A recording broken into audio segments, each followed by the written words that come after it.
That Bumpy Ride of Ours, a not-so-fictional novella. Copyright Andrei Michael Petroshak. All rights beyond display on the websites are reserved. Disclaimer: no warranties. This attempt to mourn the deceased and probably warn the younger ones is fully fictionalized to avoid legal issues and protect myself from being in tears while trapped on memory lane. Chapter 1. The Opening World. Her hand opened. She flexed the fingers, watching for tremor. None, or not visible. The tremor lived deeper, in the muscle fiber that controlled muscle fiber, in the autonomic system that had learned to stay alert even while sleeping. Especially while sleeping. The hospital waiting room was empty at 5 in the morning. That would change. Staff would arrive, families would begin their vigils, the fluorescent lights would hum their particular frequency, neither alive nor quite dead, just sustained by electricity. But now, in this hour before anything began, the room existed as pure infrastructure. Plastic chairs are designed to prevent sleep. Linoleum floor. The smell of industrial cleaner and the underneath smell, the one that accumulated in hospitals despite the cleaning, the smell of human decline. Someone had left a magazine. August 2018. The pages had been turned by enough hands that the stock had degraded, become soft, almost biodegradable. Nothing in it mattered. The world it documented was archived, already obsolete. She left it where it was. Across the city, on a construction site on the east side, men were arriving. Not yet dawn, but they came early anyway, because arriving early sometimes meant getting picked for the day's work, sometimes meant the difference between pay and no pay, between eating and not eating, between the calculation working out and not working out. They drank coffee from thermoses that had been the same temperature since 4 a.m. cold. But coffee was coffee. Among them was a large man in a work coat. He moved stiffly, his knees, his right shoulder, the places where the body kept score.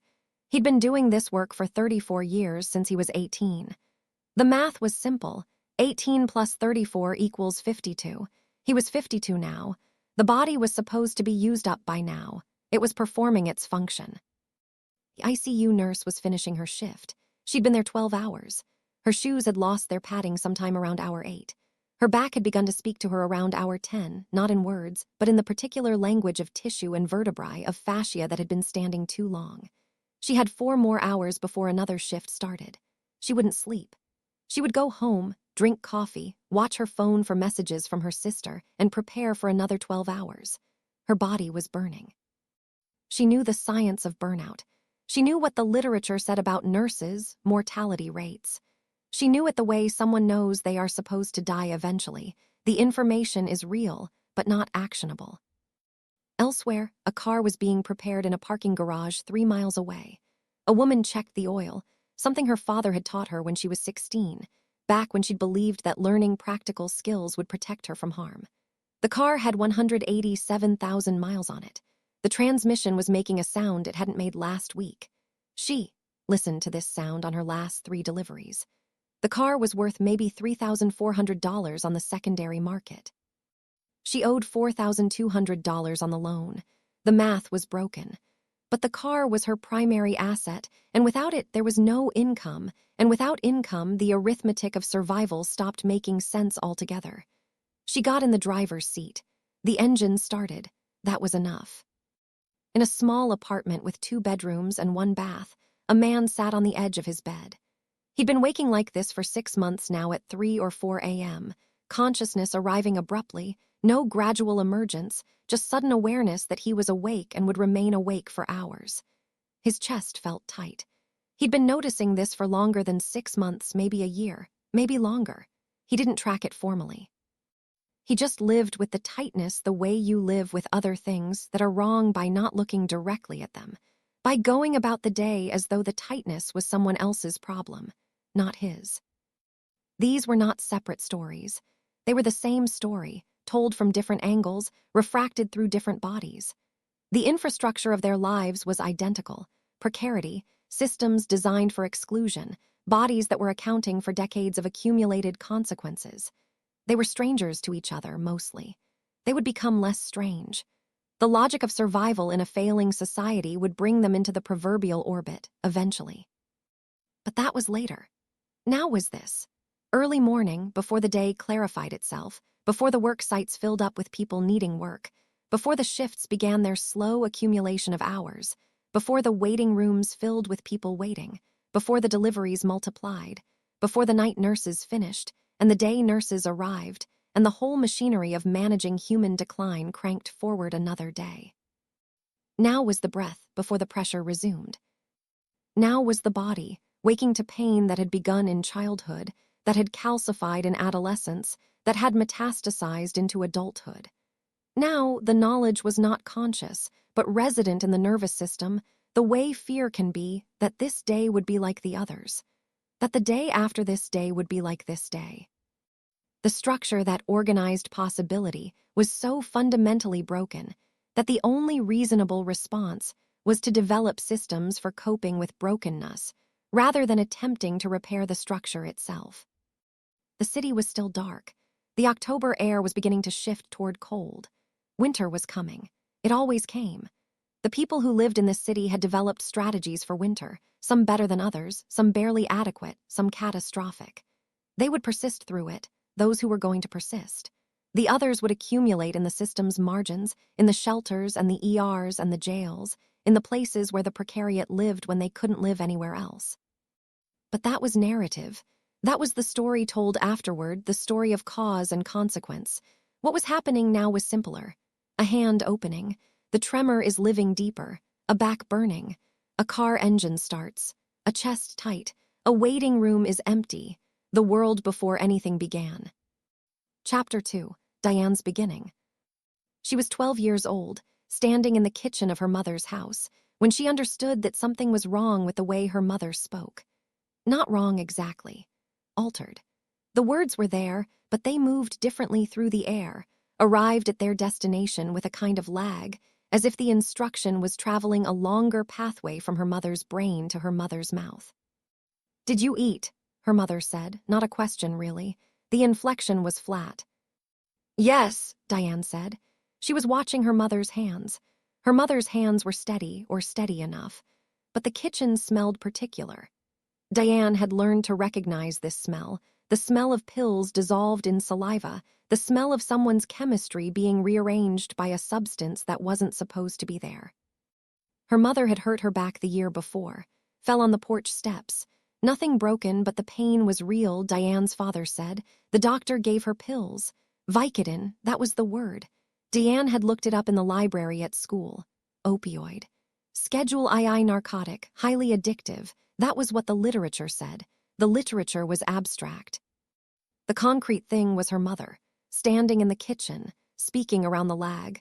And Diane, aged 12, beginning to understand that her childhood was about to change into a different kind of thing. She didn't say anything.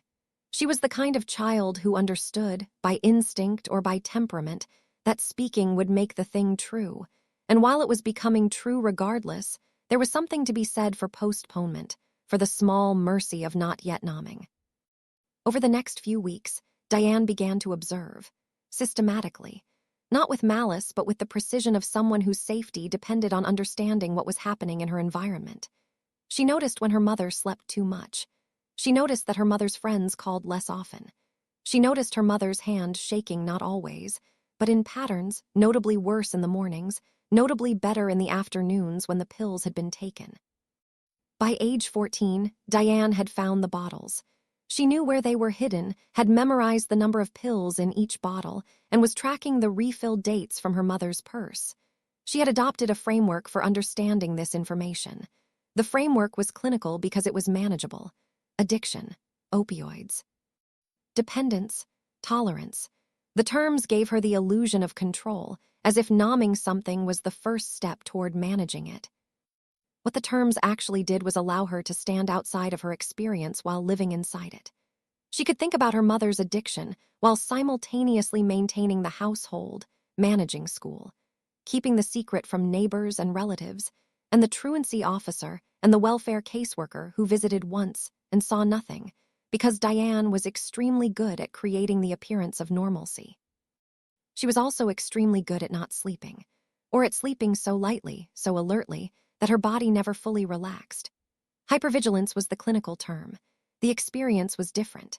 The experience was a kind of constant low-level dread that something would go wrong and she would be unable to respond, or that something would go right, her mother would stop, would get help, would become the person she used to be. And then the loss of that possibility would be worse than the ongoing reality.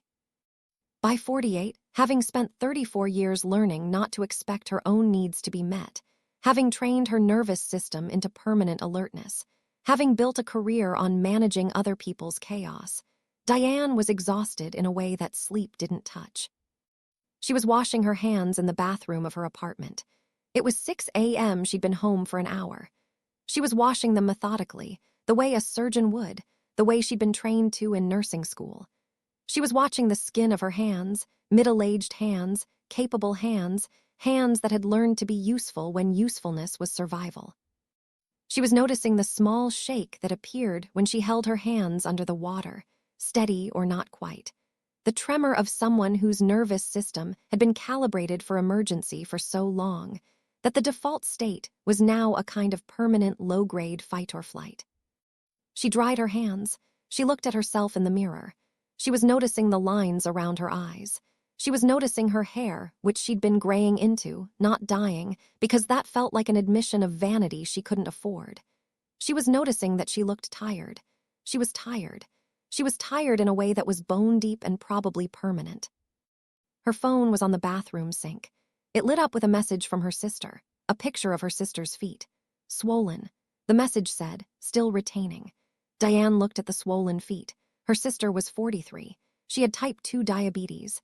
She had failed to manage it, or had failed to have access to management, or had failed to believe it would matter, or had made the same calculus that many people made, that the cost of managing illness was higher than the cost of living with it. Diane didn't respond to the message yet. She would. She would call. She would schedule an appointment with her sister's nephrologist. She would try to figure out the financial aid options. She would do what she had been doing since she was 14, which was manage someone else's crisis while her own body spiraled slowly toward its own crisis. She had learned, by age 12, that her mother would not be a mother in any meaningful sense going forward. She had adapted. She had become an adult. She had done what needed doing. And now she was paying the tax of that adaptation, which was the tax that early parentification always extracted. The knowledge that your own needs were less important than other people's needs. The knowledge that your body's signals could be ignored if there was work to do. The knowledge that rest was not a category that applied to you. She made coffee. She drank it black. She went to work in 3 hours. She would work 12 hours. After her shift, she would call her sister. She would not mention her own insomnia, her own stress, her own body's distress signals. She would focus on her sister's feet. She would research nephrology. She would be useful. This was what she did. This was who she was. Chapter 3. Gus's Violent Inheritance. He was 8 years old. His father was enraged. This wasn't the first time, but it felt like the first time, the way each moment of violence felt new and sudden despite the pattern being established. His father was shouting. The words didn't matter because the tone was the thing. The tone was a physical force in the room. His mother moved in front of him. She was small. His father was large. The geometry of it was already predetermined. Gus watched from the space behind his mother's body, aware that he was being protected and aware that the protection was temporary and would not hold. His father hit her, brutally not compared to what was possible, but the sound was brutal. The sound was enough. Gus's body went rigid. He couldn't move. He couldn't look away. His sympathetic nervous system was completely activated. He was flooded with adrenaline. His heart was pounding. He was 8 years old, and his body had learned what violence looked like and what it required. His mother didn't scream. That was the thing that stayed with him. She didn't scream. She absorbed the impact, and she spoke calmly to Gus's father, negotiating the violence downward, trying to prevent what was coming next, managing the crisis with the expertise of someone who had managed it many times before. The violence stopped. It always did. And then there was the aftermath, which was a different kind of terrible. The quiet where the violence had been. The shame that came after the rage. His father crying, his mother comforting him, the entire apparatus of damage and repair operating at high speed. Gus was sent to his room. He lay on his bed, and he understood with the cognitive precision of a child that the world was not safe, that people he loved could hurt people he loved. The unpredictability of adult behavior was the basic condition of existence. By 16, Gus had learned to become violent. Not toward his parents, he'd learned the hierarchy of risk and knew that wasn't viable. But toward other kids, toward the world. He'd been arrested twice. He'd been suspended. The trajectory was already written. By 25, he'd spent 7 years incarcerated. The violence had calcified. His body had learned to respond to perceived threat with aggression. His nervous system was permanently calibrated for attack. The prison system had reinforced this learning. You had to be violent in prison. You had to be hard. You had to be ready. At 52, Gus was standing on a construction site, about to place a beam. His coworker was a kid, maybe 24, who moved like someone who was already practiced at being aggressive, who had the muscle tone of someone prepared for violence. Gus recognized something of himself. The kid moved around the authority incorrectly. He was bristling. He was ready. Something the foreman said triggered the kid. Not something harsh, just a direction, but the kid's body language shifted. He was about to respond badly. Gus saw the trajectory. He saw the way the kid's nervous system was wired for conflict. And he thought about warning him. He thought about saying, this is a path. This is where it leads. It leads to doing time. It leads to your body being forever changed by the expectation of violence. It leads to you being 52 years old and unable to relax completely, even in your sleep, especially in your sleep. He didn't say anything. What would be the point? The script was already written. The kid's childhood had written it. His father or his trauma or his poverty or the particular alchemy of all three had created a nervous system optimized for attack. Knowledge didn't change that. Warning didn't change that. The trajectory was physics now. By that evening, Gus was sitting in his studio apartment, drinking whiskey. His knees were hurting worse than usual. The cold was coming in through the window frame, which he'd caulked 3 times and which never stopped leaking. He drank more whiskey. The whiskey helped with the knees.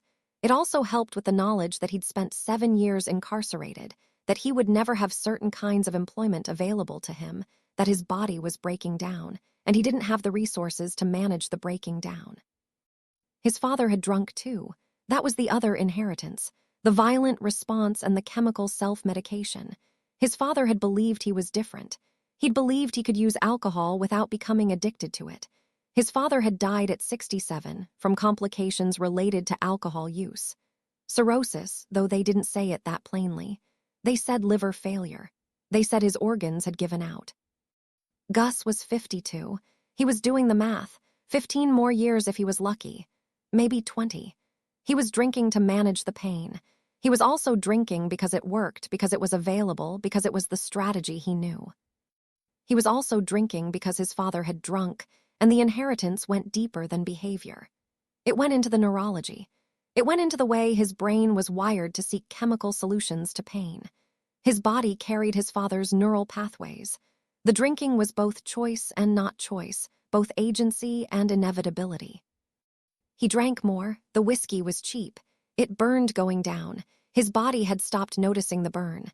The burn had become normal. Most things had become normal. Violence, self-medication, and the knowledge that the trajectory was predetermined. Normal. Chapter 4. The Inheritance Explained. The meeting was in the basement of a church on Cass Avenue. The folding chairs were arranged in a circle. The coffee was bad. The people who arrived were there because something in their bodies or their lives had demanded they look at the inheritance directly. Literature on the wall was clinical. Adverse childhood experiences. ACEs. The studies were from the CDC. They showed with statistical clarity that people who experienced childhood trauma had higher rates of chronic disease, higher rates of death, higher rates of addiction, incarceration, and mental health crises. The pathway was not mysterious. Chronic stress activated the allostatic system. Cortisol became elevated. The body developed inflammation. Over time, the inflammation calcified. The heart developed arrhythmias. The brain developed mood disorders. The nervous system became fundamentally altered. It wasn't punishment. It wasn't morality. It was biology. The developing brain under stress learns to prioritize survival. The amygdala becomes hyperactive. The prefrontal cortex, the executive function center, becomes suppressed.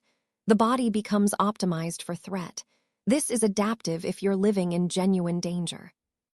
It is maladaptive if you're living in an environment that has moved from acute danger to chronic low-grade threat, and then into adulthood, where the threat is ostensibly gone, but your nervous system hasn't received the update. One of the people in the circle talked about her mother. Her mother had been on heroin. She died when her daughter was 19. The daughter had spent childhood in and out of foster care. She had developed anxiety that manifested as panic attacks. She had spent 15 years in therapy. She was now 46. She still couldn't tolerate loud noise. Her body still went into fight or flight at unexpected sounds. Another person, a man, maybe 50, talked about his father. His father had been an alcoholic. His father had been violent. He'd been incarcerated at 21, released at 28, incarcerated again at 32. He'd been released 12 years ago. He was working as day labor now. He was drinking daily. He said this without irony. He said, "I'm becoming my father, and I know it's happening, and I can't seem to stop it." No one in the circle tried to comfort him. That was not the function of these meetings. The function was to name the pattern, to place it in a context that was larger than the individual, to understand that the damage was not a personal failing but a structural consequence. Diane was there. She wasn't usually there. She'd come because she was about to break, or was already broken, and the breaking needed to be witnessed by someone. She was listening to the man talk about becoming his father. She was thinking about her mother. She was thinking about the way she'd internalized her mother's inability to function, the way she'd become functional in compensation, the way she'd burnt herself down to ash, maintaining that compensation. She was also thinking, clinically, about the pathophysiology of this. The ACE scores were correlated with epigenetic changes. The DNA itself didn't change, but the expression of the DNA changed. Genes were turned on or off based on environmental input. Trauma turned on the genes associated with inflammation. Chronic stress altered the methylation patterns. The damage was written at the molecular level. It was transmitted to the next generation. It was biological inheritance. The mechanism didn't make it less devastating, but it did make it less personal. It did make it less about individual moral failure and more about systems, economic systems, health systems, and family systems that had failed to interrupt the cycle. The meeting ended. No solutions were offered because there were no simple solutions. The people who attended filed out into the October cold. They went back to their lives. They went back to their jobs. They went back to managing the inheritance, to watching their bodies account for what their parents' bodies had accounted for, to living in a system that was not designed for their recovery. What they had, maybe, was the knowledge that they weren't alone. What they had was the understanding that the damage was not their fault, even though they had to live with it anyway. What they had was the witness of others who understood, who saw the trajectory, who recognized the inheritance. It wasn't redemption. It wasn't healing. It was just the small grace of being seen. Chapter 5. Raymond's Decay. He was 3 years old when his father left. He didn't remember it. He remembered the absence. He remembered his mother's exhaustion. He remembered the smell of the apartment, which was always slightly damp, because his mother couldn't afford to keep it properly heated, and the moisture accumulated in the walls and the fabric and the air itself. His father was genetic. Raymond had his father's eyes. He had his father's build. He had his father's nervous system, calibrated for anxiety and hyperarousal. He didn't know the last part, but he experienced it. He experienced the way his body moved through the world with a kind of low-grade dread, the way he was always slightly too alert, the way relaxation felt foreign to him. His mother worked double shifts at the hospital. She was a nurse's aide, which meant she made very little money and came home exhausted and smelling of bodily fluids and institutional cleaner. She was a good mother within the constraints of her circumstances. She was present when she was home. She was engaged, but she was also depleted, and her depletion was ambient, and Raymond absorbed it the way children absorb everything. By the time Raymond was 19, his mother had died. Stroke. The medical chart said it was related to unmanaged hypertension, but Raymond knew it was related to the chronic stress of raising a child alone, of working double shifts, of living in poverty, of managing the world's indifference toward her. The stroke had occurred while she was at work. She had maybe 20 minutes of consciousness. Then she was gone. Raymond had been 17 when they told him to come to the hospital. He'd known what it meant. He'd known his mother was sick, but the knowing and the comprehension were different categories. The comprehension was arriving now, in the form of his mother's body, failing, and his own body responding with the knowledge that the person who had mattered most was about to be gone. Forever. She died at 56. By 50, Raymond had replicated the trajectory. Not exactly, he hadn't died yet, but he was tracking toward it. He was working as a day laborer. He was uninsured. He was living alone in a small apartment with a roommate who was also living by economics rather than by choice. He was single, having failed at marriage twice. He had an adult daughter who wouldn't talk to him anymore. He had no family that functioned as family should. His body was beginning to fail. He knew this. He knew it the way someone knows they are going to die. The knowledge is abstract until it becomes concrete. The chest pain had started 2 years ago. He attributed it to work. He attributed it to stress. He attributed it to the natural consequence of aging. All of this was true, and none of it was the reason he didn't go to a doctor. The reason was economic. The reason was that a visit to an ER without insurance could cost him thousands of dollars that he didn't have. The reason was that, if he was sick, he couldn't work, and if he couldn't work, he couldn't pay rent, and the arithmetic of survival didn't include medical crisis. He was waking at 3 a.m. with his heart racing. He was lying in bed, aware that something was happening in his chest, aware that the happening was nothing. He was doing nothing about it. The night before he would be hospitalized, he sat on the edge of his bed at 4 a.m., feeling the tightness in his chest, and he thought about his mother. He thought about the way her body had betrayed her. He thought about the way his body was beginning to betray him. He thought about the genetic inheritance, the way DNA carried information across generations, the way his mother's dead heart was beating inside him, metaphorically, and maybe also literally. The patterns of his cardiac system learned from hers, the predispositions, the vulnerabilities. He drank some water. The water didn't help. Nothing helped. He lay back down. He waited for sleep, which didn't come. He was waiting without knowing he was waiting for the moment when his body would stop negotiating and would simply fail. He had maybe 24 hours left before that moment. He didn't know it. He just knew that something was wrong and that he'd learned, over 50 years, not to interrupt the trajectory. He'd learned that knowledge without action was the status quo. He'd learned to live with the harbinger. Chapter 6. Diane in the hospital. The ICU smelled like her entire life. The hum of machines was familiar. The particular institutional aesthetic was familiar. The way the fluorescent lights bleached everything was familiar. She had spent the last 18 years in ICUs. She had absorbed the smell into her skin. Her clothes smelled of it. Her hair smelled of it. When she was home, the smell faded, but it never entirely left. It was part of her now. She was working a night shift. It was 2 a.m. She was in room 4, managing a patient whose body was actively failing. The patient was 73. He'd been in here for 5 days. The prognosis was not good. His kidneys were failing. His heart was struggling. His lungs were filling with fluid. Every intervention delayed the inevitable but didn't change it. She was changing his IV site, moving with the economy of motion that came from years of doing this work. Her hands knew the procedure. Her hands were excellent at this work. The rest of her was catastrophically failing. She hadn't slept properly in 6 weeks. The insomnia had begun with anxiety about her sister. Her sister's kidneys were beginning to fail. Kidney failure was expensive. Dialysis was expensive. All of it was expensive, and none of it was prevented or cured, just managed expensively, permanently. Her sister had accrued debt. Diane was helping manage the debt. The debt was not manageable. They were managing anyway. She moved to the next patient. This one was 58, cardiac event. The family was sleeping in the waiting area. There were 5 of them, spanning generations. She envied them not their situation, but their presence for each other. She was managing her mother's medical care from a distance. She was managing her sister's medical care from a closer distance. She had no one managing her medical care. She had no one noticing that she hadn't eaten since yesterday morning. She had no one noticing that her hands were shaking. She was noticing. She was noticing and doing nothing about it.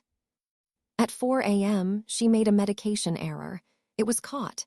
It caused no harm. But the fact of the error meant something. The error meant that she was operating at capacity exceeded.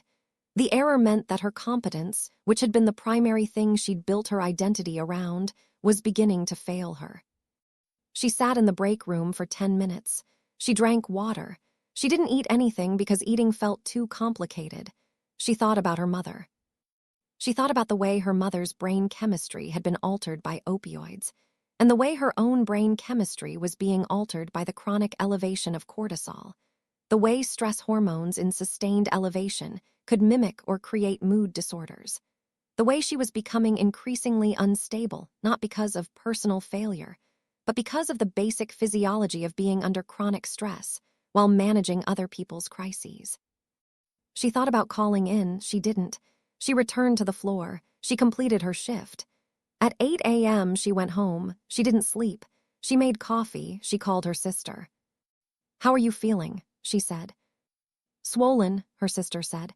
"My feet, my face, everything." "Did you check your blood sugar this morning?" "Yes, it was 267. Diane made calculations. She made treatment recommendations. She navigated the healthcare system from her couch on behalf of her sister while her own body sat beside her, silently failing. Chapter 7. Susan and the Machinery. The shopping list was for someone with disposable income: organic vegetables, imported cheeses, grass-fed beef, brand-name cereals, wine. The kind of shopping list that meant someone was eating for pleasure, for nutrition, for the full experience of food as something other than fuel.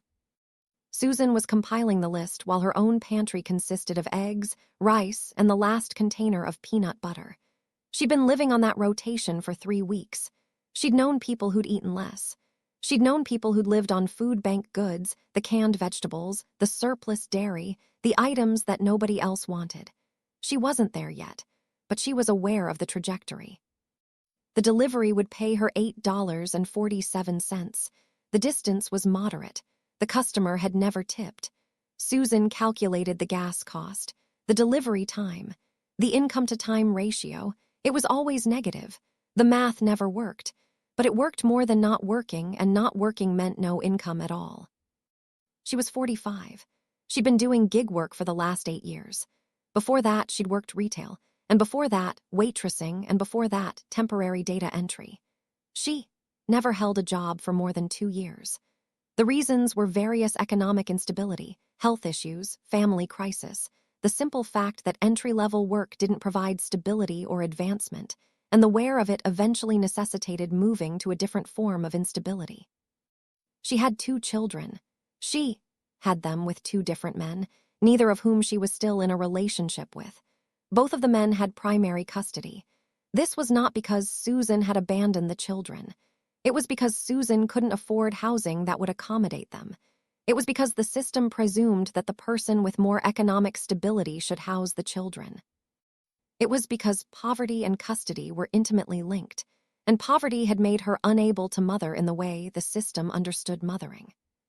She thought about her children constantly. She visited them when she could afford the transportation. She paid child support, which was a modest amount but which represented a significant percentage of her income. She lived with the knowledge that she was failing them, that the failure was not personal but structural, and that the knowledge of structural failure didn't reduce the feeling of personal failure. The car was making a new sound. Susan had been driving with anxiety for 3 days, listening to the particular grinding noise coming from the transmission. The car had 187,000 miles. It was supposed to be used up. Susan needed it not be used up, not yet. She had $4,200 of debt on it, and it was her entire means of income, and the math was broken, and she was driving anyway. She was driving to a food bank near downtown when the palpitations started. Not the first time. She'd been noticing a rhythm in her heartbeat that was off, irregular. She'd researched it online: atrial fibrillation, arrhythmia. The conditions were serious but manageable if you had health care. Susan didn't have health care. She had a health insurance card from a coverage plan that cost $189 a month and had a $5,000 deductible and covered nothing until the deductible was met. She pulled into the parking lot. She sat in the car for a few minutes. She felt her heartbeat trying to regularize. It didn't. She sat longer. The palpitations faded. She got out of the car. She walked into the food bank. The person distributing the items knew her. They didn't say anything. They just packaged her allocation: canned vegetables, surplus pasta, milk that was approaching expiration, bread and cheese. Susan accepted it. She put it in the car. She drove to another delivery. That night, she sat in her studio apartment and ate eggs. She thought about her body. She thought about the knowledge that something was wrong with her heart and that she had no way to address it. She thought about the way poverty accelerated aging, accelerated disease, accelerated the trajectory toward irrelevance and invisibility. She thought about her children. She thought about the way she was living in a state of permanent low-grade crisis that never quite became acute enough to demand intervention, but that was also never resolved. She fell asleep around midnight. She woke at 3 a.m. with her heart racing again. She lay in bed and waited for it to settle. Chapter 8, Gus and the Fragments. The memories came without warning. He'd be working, lifting something heavy, and suddenly he was 8 again, his mother's body between him and his father's rage. The feeling was actual. The adrenaline was real. His nervous system didn't know that 52 years had passed. His nervous system was still in 1980, still in the apartment with the orange shag carpet and the sound of his parents fighting. Or he'd be in the grocery store, and another man would bump into him accidentally, and his body would respond with threat response, muscles tensing, blood flooding his system, rage rising before he could intercept it. He'd learned to walk away, but the response was still happening. The response was the baseline. Being calm was the achievement. Being nonviolent required constant effort. He had 7 years inside. That was the official record. That was the number that appeared on background checks that disqualified him from certain kinds of employment, that branded him. 7 years for aggravated assault, breaking and entering, and a parole violation related to substance misuse. 7 years from age 21 to 28. What 7 years inside did teach you that your body was not safe, that other people's bodies were threats, that violence was a language that others spoke, and that you needed to be fluent in it or you wouldn't survive. The prison system was designed to incarcerate, not to rehabilitate. It was designed to manage the poor. It was designed to create permanent underclasses. It succeeded at all of these things. When Gus came out, he had nowhere to go. He had a mother who was still alive but who had aged badly in the 7 years he was inside. She'd developed diabetes. She'd developed high blood pressure. She was working as a home health aide at age 50. She didn't have much to give him. He understood. He moved into a basement apartment. He started doing construction day labor. That was now 24 years ago. He was 52 years old. He stayed out of prison. He'd gotten 7 years sober once, then relapsed, and had been cycling through sobriety and drinking ever since. He wasn't using heroin like some people. He was drinking. The drinking was self-medication for the pain, knee, shoulder, back, the accumulated wear, and for the knowledge that he was following the trajectory his father had followed, that his body was beginning to fail the way his father's body had failed, that he probably had maybe 10 more years before the complications would start. He was at work. A young guy, maybe 23, was showing the signs: aggression beneath the surface, readiness for confrontation, the peculiar hyperarousal that came from a childhood spent in a threat environment. The kid was about to be fired, to quit, or to escalate until there was a physical altercation. Gus saw it. He'd lived it. He understood the trajectory the way you understand something that has already happened to you. The script was written. The kid's early childhood had written it. The poverty had written it. The lack of intervention had written it. He wanted to warn him. He didn't. Instead, he went to the bar after work. He sat at a bar stool. He drank whiskey. The whiskey was mediocre but functional. It dulled the pain. It also dulled everything else. By the time he finished the second glass, he was less angry. He was less aware. He was in the space between consciousness that was the only place he'd learned to rest. He thought about his father. His father had drunk the same brand of cheap whiskey. His father had sat at the same kind of bar stool. His father had died at 67. Gus was 52. The math was simple. Unless something changed, unless he found some intervention that he didn't believe existed, he was approaching the endpoint. But he'd learned something from his mother, who was still alive at 76. She had managed the inheritance differently. She gotten the diabetes, but not the substance abuse. She gotten the high blood pressure, but not the violence. She survived longer. The trajectory could be modified, but the modification required intervention that Gus didn't have access to, because intervention was expensive and he was poor, and the two things didn't ever coexist in any meaningful way. He drank more. The bar was mostly empty.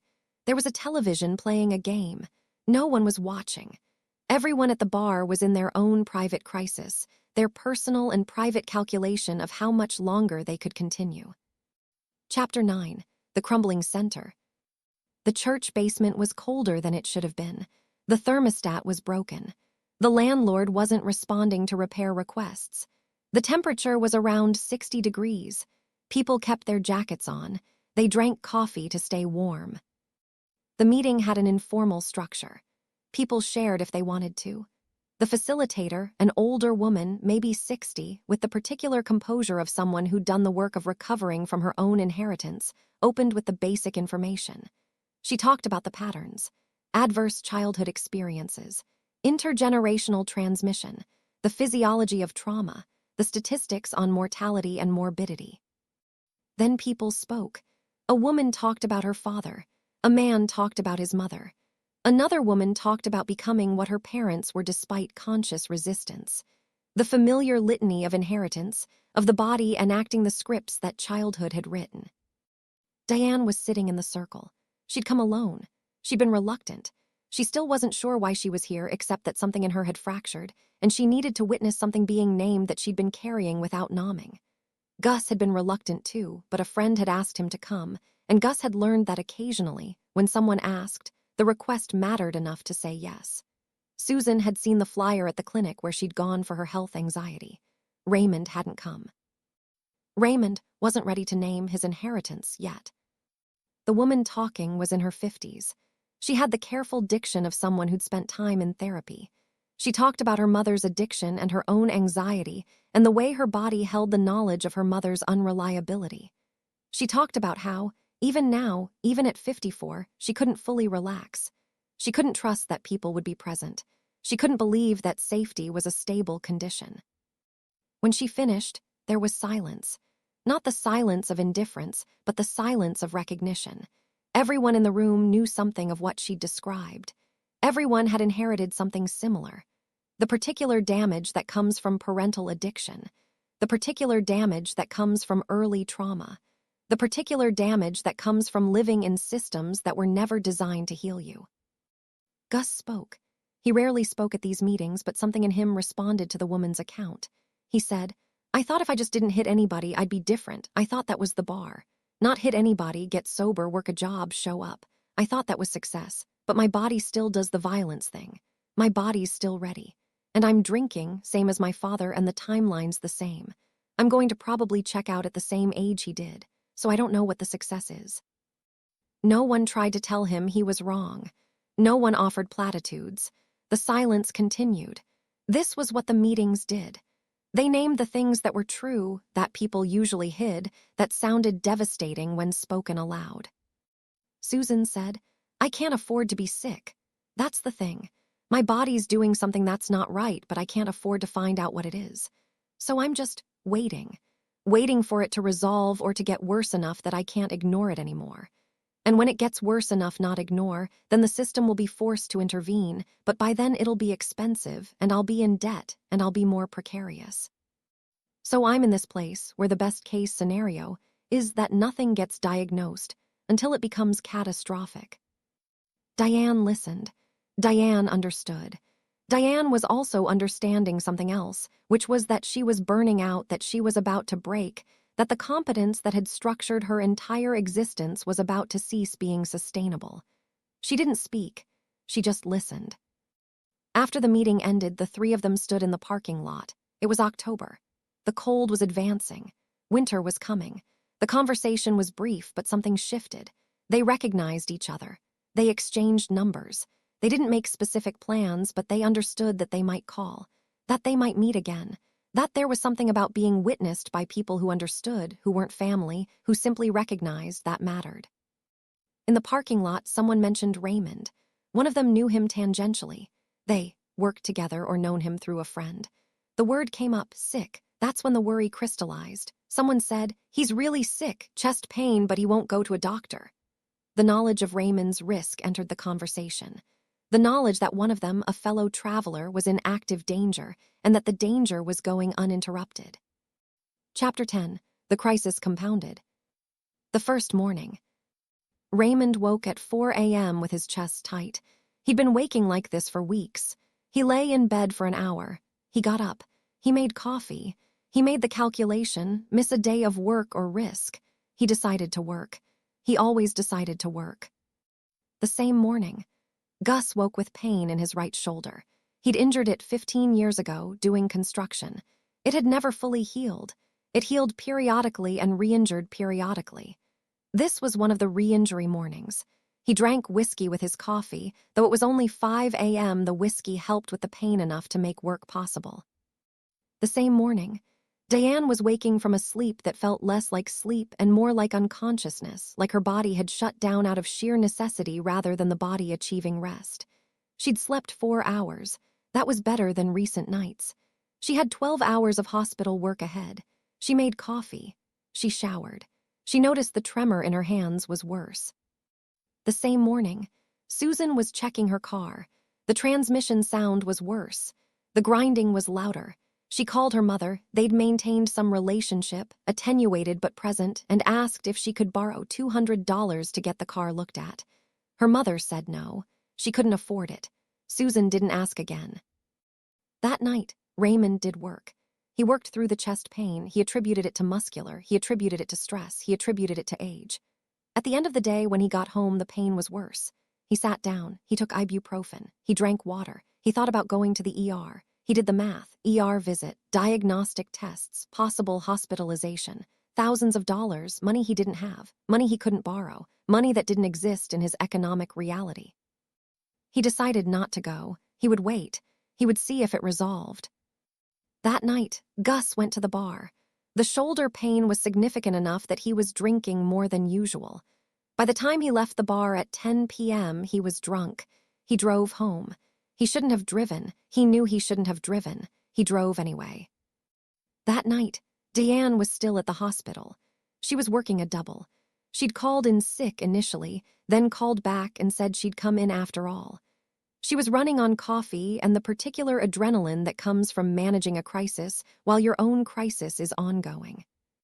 That night, Susan was doing a delivery when the palpitations came worse. She pulled over. She sat on the side of the road. She was aware that her heartbeat was severely irregular. She was aware that this might be serious. She also had $8.47 to earn by completing this delivery, and $8.47 was part of the rent, and the rent couldn't be skipped. She waited for the palpitations to subside slightly, then continued the delivery. The second morning, Raymond woke and couldn't move his left arm. The pain was radiating from his chest into his arm and his shoulder. He understood, finally, what this meant. He understood that this was cardiac. He understood that he was having a heart attack. His first thought wasn't to call 911. His first thought was, I can't afford this. I can't afford this right now. I don't have insurance. This is thousands of dollars. I can't. His body made the decision for him. The pain became too intense to ignore. The thought process stopped. He called 911. The second morning, Gus was hungover and hurting. He didn't go to the day labor site. He called in. He lost a day's pay, which was approximately $180. He sat in his apartment and drank beer because he'd run out of whiskey. He was thinking about his father. He was thinking about the way he was becoming his father. He was thinking about the age his father had died. The math was getting closer. The second morning, Diane was called. Raymond had been hospitalized. He was in the ICU. Someone, Gus, had called the hospital and gotten the information. Gus had called Diane. The network is activated. The knowledge spread among people who knew Raymond, who understood his trajectory, who recognized what hospitalization meant. It meant his body had finally enacted what they all knew was coming. The second morning, Susan got a message from Gus. "Have you heard about Raymond? He had a cardiac event. He's in the ICU." Chapter 11, The Reckoning. The waiting room at 3 a.m. was empty except for the four of them. Raymond was in the ICU. He was sedated. He was being monitored. He was alive. The presumption was that he would remain alive, at least for the next few hours. After that, the future was unwritten. Diane was sitting in one of the plastic chairs. She changed out of her work clothes and into something neutral. She looked exactly as exhausted as she was. Gus was packing. He'd been packing for an hour. Susan was on her phone checking work messages, aware that she had a shift starting in 5 hours and that missing it would cost her approximately $80, which was the difference between making rent and not making rent. "We need to rotate out," Diane said. "If it's going to be a long wait, we need to actually sleep." No one moved. The knowledge that rotation was necessary existed separately from the willingness to execute it. They were bound to this place by the knowledge of what Raymond represented. Raymond was the first one to hit the wall. Raymond was the visible consequence. Raymond was showing them what waiting for your own body to betray you looked like when the betrayal finally arrived. "I called his ex-wife," Gus said. "She didn't answer. I left a message." "Will she come?" Susan asked. "I don't know. They've been divorced for 8 years. She might not." A nurse emerged from the ICU. She looked directly at Gus. "Raymond's stable. His cardiac markers are still elevated, but they're not rising. That's good. The angiogram is scheduled for tomorrow." "What does that mean?" Susan asked. "It means they're going to look at his arteries. They're going to assess whether there's a blockage that needs intervention." After the nurse left, no one spoke. The information was being processed. The operation of hospital systems was becoming visible. The protocols for managing cardiac crises. The interventions that would either extend Raymond's life or would extend his suffering, or both. "My mother had a cardiac event," Diane said. She was not responding to the nurse's information. She was responding to the knowing. At 53, not a heart attack, a stroke, but the same mechanism, high blood pressure unmanaged. The stress, the poverty, it all accumulated in her arteries. She stopped. She didn't say, "I'm going to die the same way," but everyone understood that was what she was not saying. "We were supposed to get away from this," Diane said. Susan asked, "Did any of us ever think we would?" No one answered immediately. "I thought I'd be different," Gus said. "I thought if I just didn't do what he did, I'd be different. But I'm drinking the same amount he drank. I'm the same age he was when the problems started. I'm following the trajectory like it's written."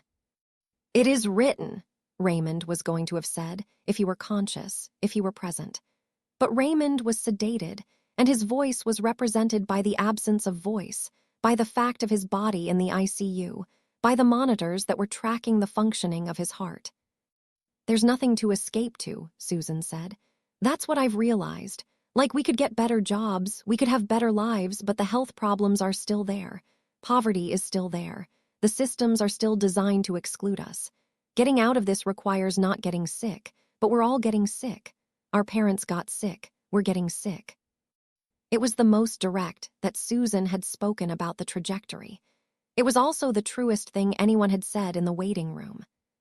"I've got to call in to work," Susan said. She stood up. She made the call to her gig work app. The cancellation went through. The loss is registered. She sat back down. "I can take tomorrow," Diane said. "I'll call out, I'll stay." "Someone should go home," Gus said. "Someone should sleep properly." No one left. The waiting room remained the same. The uncomfortable plastic chairs, the fluorescent lights, the ambient sounds of the hospital, the beeping of machines from the ICU, the overhead pages, the sound of footsteps, the sound of an institution managing human decline at scale. Around 5 a.m., a nurse came out and said that Raymond's daughter was trying to reach the hospital. Did they have contact information? They didn't. Gus gave them the names of people who might have contact information. The system would try to notify her. The system would make the attempt. Whether she would respond was separate from the system's ability to make the attempt. "We should pray," Gus said. It wasn't really a suggestion. It was something that emerged from him without his deciding to say it. None of them was particularly religious. But the impulse was there. The impulse to gesture toward some force larger than the systems that had structured their lives. Some force that might intervene. They didn't pray. They sat. They waited. They held the space of Raymond's hospitalization together, these four people who had become each other's witnesses without ever deciding to do so, without any formal agreement, simply through the recognition of each other. There was nothing redemptive about it. There was no moment of revelation. There was no crisis that resolved into transformation. There was only the waiting and the knowledge and the continuation. Around 6 a.m., a doctor came out with updated information. The angiogram was scheduled for 9 a.m. The doctors would assess whether intervention was necessary. The information was delivered factually. The doctor went back inside. Susan checked her phone. She had a message from her ex. One of her children was sick. The message was informational, not accusatory, but it arrived as another item in the impossible list. Her child was sick. She was in a waiting room with a man having a cardiac crisis. She had no income because she'd canceled her deliveries. The arithmetic of her life was spinning. She was trying to manage it. The management was not succeeding. None of them left. They stayed through the morning. They stayed through the beginning of visiting hours. They stayed through the updates from the medical team. They stayed through the knowledge that Raymond's prognosis would be determined by his cardiac anatomy, by the presence or absence of blockages, by the decisions the interventional cardiologist would make about what could be stented, what could be medicated, and what would persist regardless of intervention. They stayed through it all because they were bound together now by the evidence of consequence. Raymond's body was showing them what their bodies would eventually show. The inheritance was not metaphorical. It was written in arteries and neural pathways. It was written in the accumulated stress of living under conditions designed for their exclusion. Around noon, the doctor came out and said the angiogram was complete. There was a significant blockage in the left anterior descending artery. They were going to place a stent. The procedure was scheduled for 1 p.m. The survival rate was high for this type of intervention. Raymond would likely survive. "He'll survive," Diane said to no one in particular. "Until the next time," Gus said. Susan didn't say anything. She was doing the calculation again. The hospitalization cost, the stent cost, the follow-up care, the medications, the impossible math of surviving a medical crisis while poor. They waited through the stent placement. Around 2:30 p.m., they learned that the procedure had been successful. The stent was in place. Raymond's blood flow was restored. His risk of another cardiac event in the short term was significantly reduced. The relief was brief and insufficient. The relief existed alongside the knowledge that this was temporary, that the underlying conditions, stress, poverty, lack of health care, the inheritance of cardiac risk, hadn't changed, that Raymond would need to take medications he might not be able to afford, that the stent would eventually need to be managed or replaced, that the fundamental trajectory had not been interrupted. But he would live, at least for now, at least for today. Around 3 p.m., Raymond's daughter called. She was en route. She lived 3 hours away.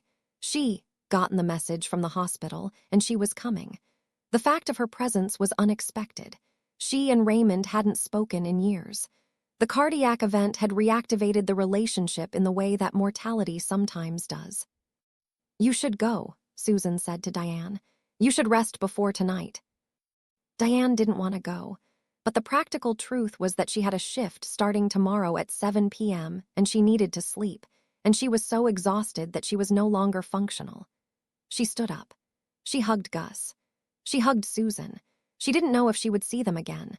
The odds were that she would, because the systems they lived within were continuous, because the inheritance was ongoing, because they would likely continue to intersect. She left. Gus said, "I'm going to head out too. I need to work tomorrow. I need the pay." He left.